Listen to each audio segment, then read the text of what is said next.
अस्सलाम वालेकुम नाजरीन। इसके बाद मुझे पता ही नहीं चला कि माथा चूमते चूमते किस वक्त भाभी के होंठ मेरे होंठों पर आए और कब हम दोनों के होंठ आपस में मिल गए। भाभी ने जब अपने होंठों को मेरे होंठों पर रखा तो पहले तो कुछ देर तक मेरी समझ में कुछ ना आया कि भाभी मेरे साथ क्या हरकत कर रही है।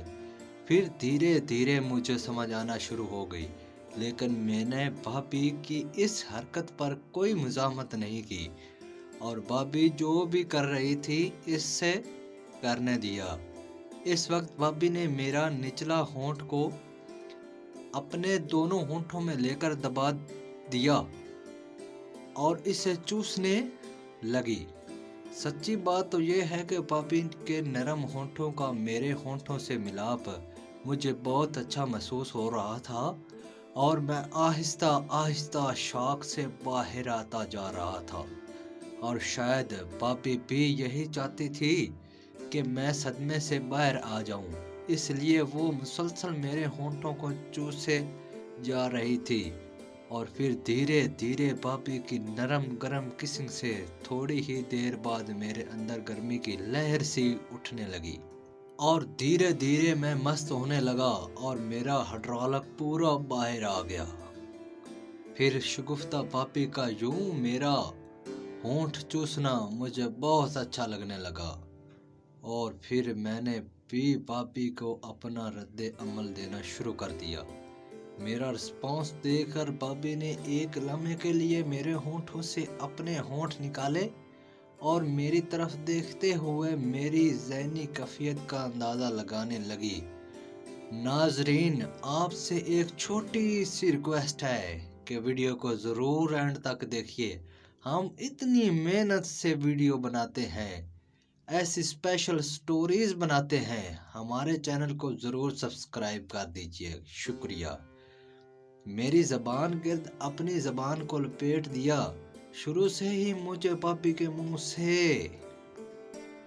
एक अजीब सी महक आ रही थी, लेकिन शायद सदमे की वजह से मैंने इस पर कोई तवज्जो ना दी थी।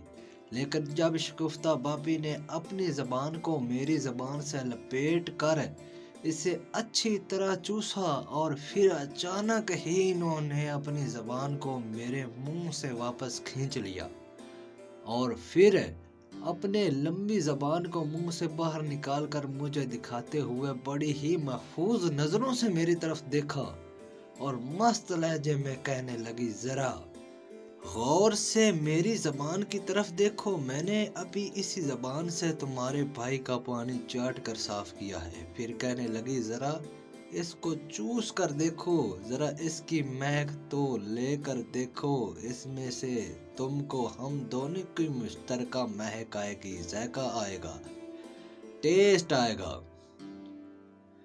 और फिर से वो मुझ पर टूट पड़ी। इधर भाभी की ये बात सुनकर इसकी ज़बान पर अभी भी इन दोनों के मुंह का जायका लगा हुआ है। मैं बेहद पुरजोश हो चुका था और मेरा जी चाह रहा था कि मैं भाभी की ज़बान को खा जाऊं। इसलिए जैसे ही भाभी अपनी ज़बान को मेरे मुंह में डालने के लिए आगे बढ़ी तो मैंने बड़े ही गर्मी और इश्तियाक के साथ इसकी ज़बान को अपनी ज़बान की लपेट में ले लिया और मेरा हाइड्रोलिक भाभी की गरारी से लगने लगा।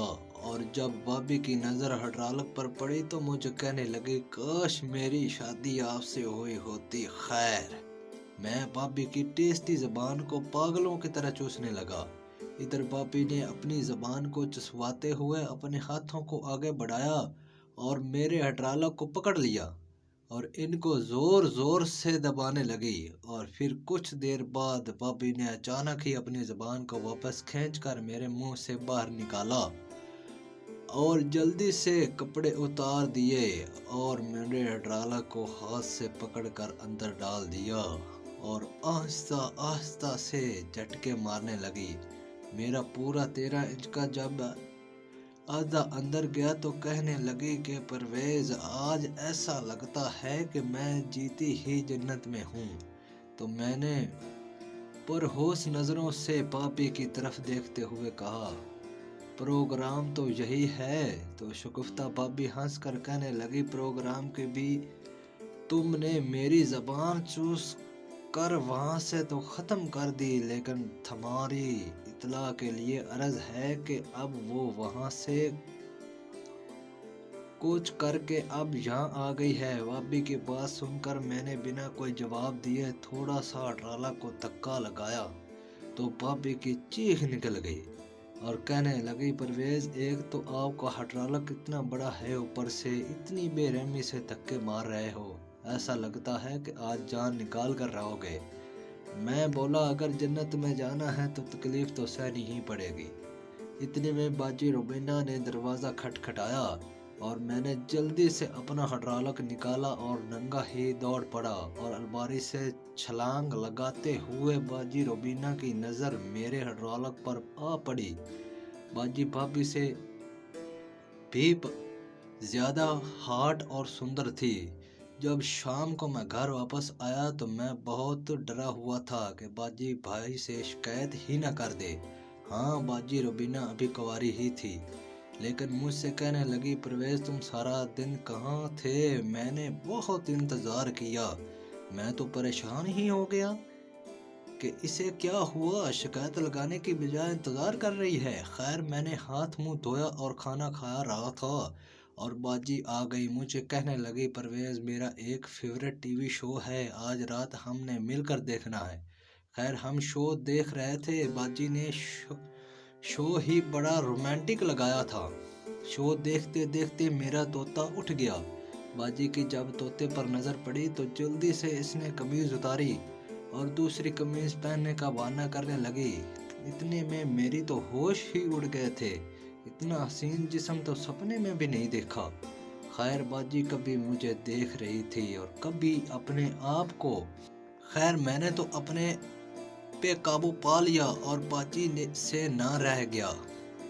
جلدی سے میری طرف بڑھی اور پھٹ سے میری شلوار اتاری، طوطے کو جلدی سے پکڑ کر چومنے لگی اور چومتے چومتے مجھے لٹا دیا اور خود طوطے کے اوپر بیٹھ گئی۔ جب اوپر سے باجی نے اپنا سارا وزن ڈالا تو ساتھ ہی چیخنے لگی۔ میں نے مشکل سے اسے چپ کروایا اور لٹا دیا۔ بڑے پیار سے طوطا کبھی باہر کبھی اندر کرتے کرتے 20 منٹ کے بعد اپنا موبائل باہر چھوڑنے لگا تو باجی نے اندر چھوڑنے کو کہا۔ میں نے کہا، روبینہ، بچہ ہو جائے گا، لیکن باجی نہ مانی۔ خیر، مجھے موبائل اندر ہی چھوڑنا پڑا۔ جب صبح روبینہ گھر کا کام کر رہی تھی تو بھائی نے اسے دیکھا تو ٹانگیں پھیلا کر ٹر رہی تھی۔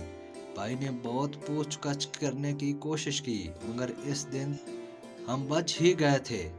اس سے آگے کیا ہوا تھا یہ سب اگلی ویڈیو میں بتائیں گے۔ اگر اگلی ویڈیو چاہیے ہو تو کمنٹ میں ضرور بتانا۔ تب تک کے لیے اللہ حافظ۔